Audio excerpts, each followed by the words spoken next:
Kukira, kumiliki kesempatan luar biasa ini di hadapanku. Kukira, segalanya akan berbeda karena aku digadang untuk bergabung dengan proyek militer terbaru. Aku bekerja begitu keras untuk mencapai posisiku. Dan hanya butuh satu orang pria untuk menghancurkan semuanya. Usiaku 18 tahun ketika aku putuskan bergabung dengan Angkatan Udara. Aku tidak perlu, bahkan tidak dipaksa sama sekali seperti anak-anak lelaki.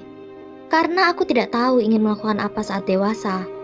Dan mamaku juga berasal dari kemiliteran yang akhirnya mendorongku untuk bergabung. Dan akhirnya aku lakukan.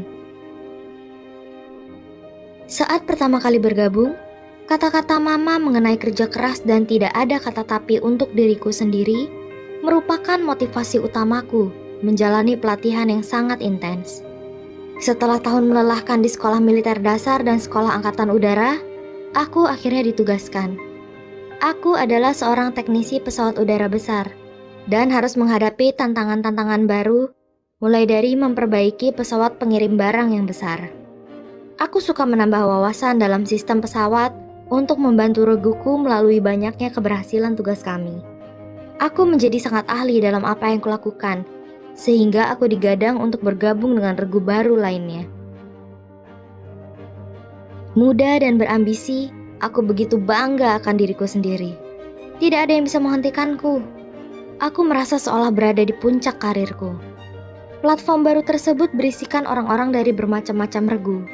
Jadi ideologi kami dalam bagaimana sebaiknya membentuk regu yang baru berbeda satu sama lain. Ketika teknisi pesawat tempur memiliki pemikiran serius akan susunan pangkat, teknisi pesawat barang lebih memilih pendekatan yang ramah.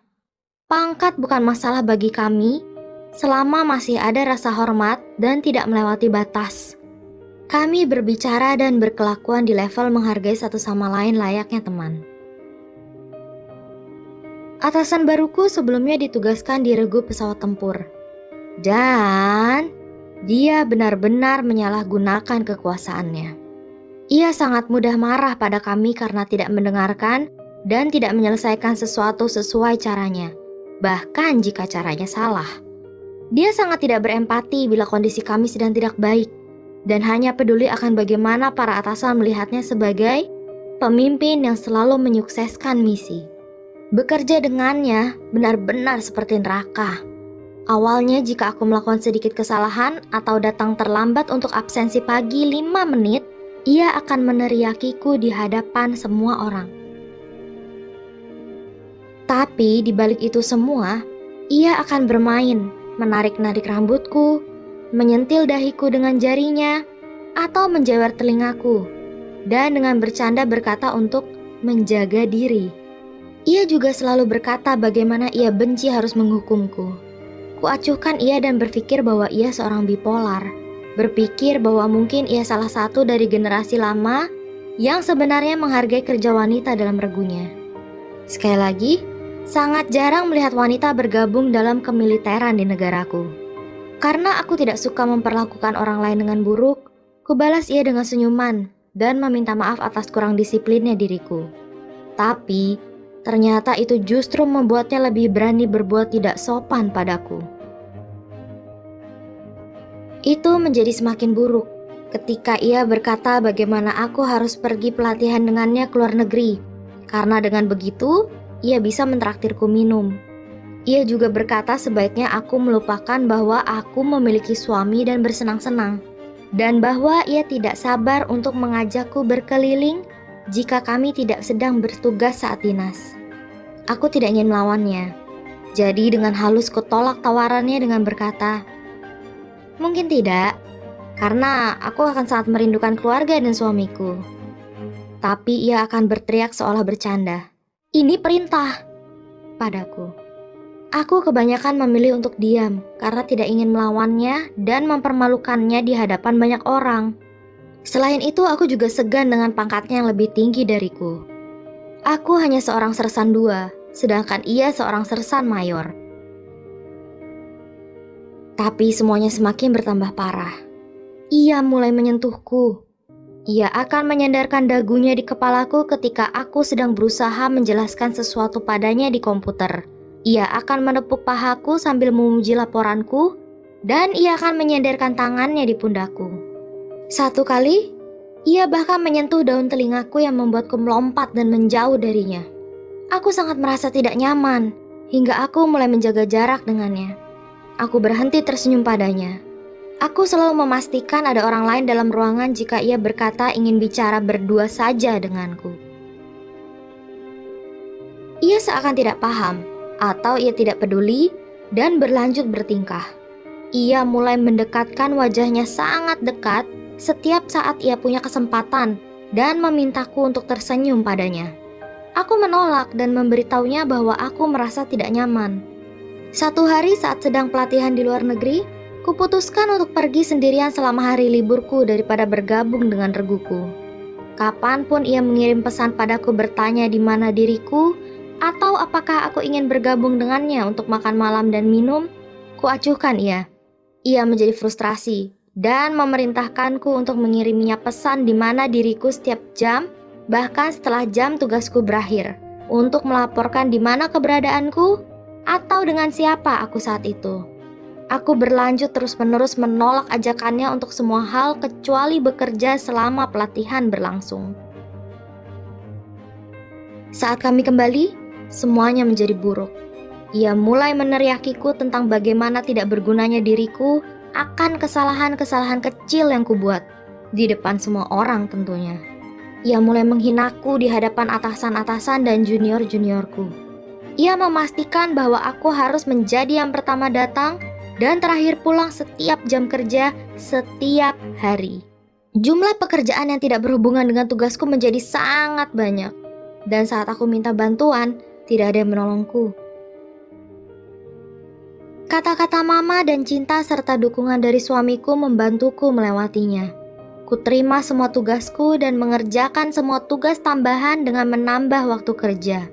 Aku hanya terus fokus pada tugasku dan berusaha untuk tidak memikirkan apapun. Atasan-atasanku melihatnya dan memutuskan untuk mempromosikan jabatanku. Aku benar-benar senang. Kupikir akhirnya aku akan bebas. Tapi kemudian, ia ikut campur dengan memberitahu para atasan bahwa aku malas dan lambat dan aku tidak layak naik jabatan. Saat aku tahu hal itu, kudatangi dia dan bukannya menjelaskan maksudnya, ia justru semakin marah dan berkata padaku bahwa aku harus memohon dan menangis padanya agar ia memaafkan kelalaianku. Dia tidak mau mendengarkan apapun yang kukatakan dan seenaknya mengatakan bahwa aku tidak menghormatinya dan aku seharusnya tahu diri. Kurang lebih ia berkata bahwa posisiku jauh di bawahnya untuk bisa menegurnya seperti itu. Aku mencapai titik terendahku dan tidak riang seperti dulu. Sejak saat itu, ia akan memakai kesempatan apa saja untuk berteriak dan mengusikku secara mental di depan semua orang. Aku tidak pernah merasa begitu sedih dan tidak tahu harus berbuat apa. Jadi aku lebih sering berdiri saja dan membiarkannya meneriakiku. Apalagi yang bisa kulakukan? Tapi itu tidak berakhir di sana. Walaupun aku sudah menegurnya, ia justru mengambil kesempatan akan situasi lemahku dan berlanjut menyentuhku saat orang lain tidak melihat. Aku begitu dekat untuk menyerah atas segalanya. Aku hanya ingin ini berakhir dan mengakhiri penderitaan ini. Semua terlihat gelap dan suram. Tidak ada alasan bagiku untuk bekerja keras. Aku mencintai pekerjaanku dan bangga menjadi anak bangsa yang melayani dan melindungi penduduk. Tapi aku tidak bisa melihat hal itu lagi. Aku tersiksa dan terbelenggu. Aku pergi ke pelatihan di mana aku pikir merupakan kali terakhirku ke sana dengan setengah hati. Di sana aku bertemu dengan anggota regu lamaku. Kami bertemu setelah bertugas untuk makan malam dan minum. Aku hancur dan menceritakan pada mereka betapa aku menyesal meninggalkan regu dan semua kejadian yang menimpaku. Kukatakan pada mereka betapa takutnya diriku, bahwa jika aku melaporkannya, atasan-atasanku akan menyalahkanku, dan rekan kerjaku akan mengkritikku.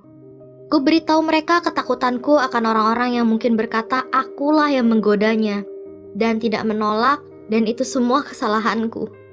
Aku begitu ketakutan akan apa yang bisa terjadi jika aku melaporkannya. Dan jika manajemen memutuskan untuk menyembunyikan masalah ini, jika demikian, maka ia akan benar-benar membuat hidupku menderita seperti di neraka. Mereka menyemangatiku hingga aku merasa lebih baik, memberitahuku bahwa itu bukan kesalahanku, dan memperingatkanku bahwa suamiku akan sangat marah jika aku benar-benar berusaha untuk mengakhiri hidup. Mereka meyakinkanku bahwa tidak akan ada hal buruk yang akan terjadi padaku, dan mereka akan selalu mendukungku. Walaupun manajemen memutuskan untuk menutupinya sedemikian rupa, mereka akan merekrutku agar bisa bergabung dengan regu lamaku, atau mereka akan membantuku menemukan pekerjaan yang baru. Saat aku tiba di rumah, kuceritakan semuanya pada suamiku. Awalnya ia sangat marah karena aku memilih untuk diam, tapi kemudian ia meyakinkanku jika aku memutuskan untuk keluar dari pekerjaanku, ia akan mendukungku sepenuhnya.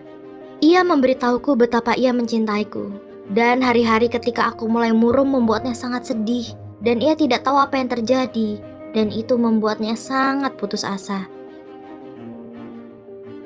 Akhirnya, setelah menerima begitu banyak dorongan dari rekan-rekan dan suamiku, aku mengajukan keluhan resmi. Ia diberhentikan dari tugasnya, dan aku tidak pernah melihatnya lagi. Walaupun sebagian orang di reguku diam-diam membicarakanku atau menilaiku, aku tidak peduli, karena aku tahu aku tegar untuk diriku sendiri, dan rekanku yang lain akan selalu mendukungku.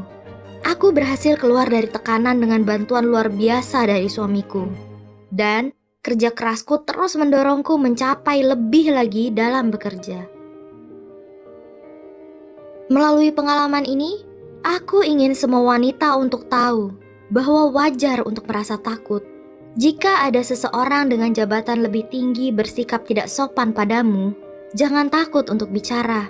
Jangan takut akan apa yang terjadi kemudian. Akan selalu ada orang yang mendukungmu, dan kamu tidak perlu merasa takut untuk membicarakan tentang sesuatu yang salah. Aku takut untuk waktu yang lama, tapi pada akhirnya aku menolak untuk membiarkan lelaki itu lolos dari apa yang ia pikir bisa ia singkirkan. Dan itu adalah keputusan terbaik yang kubuat.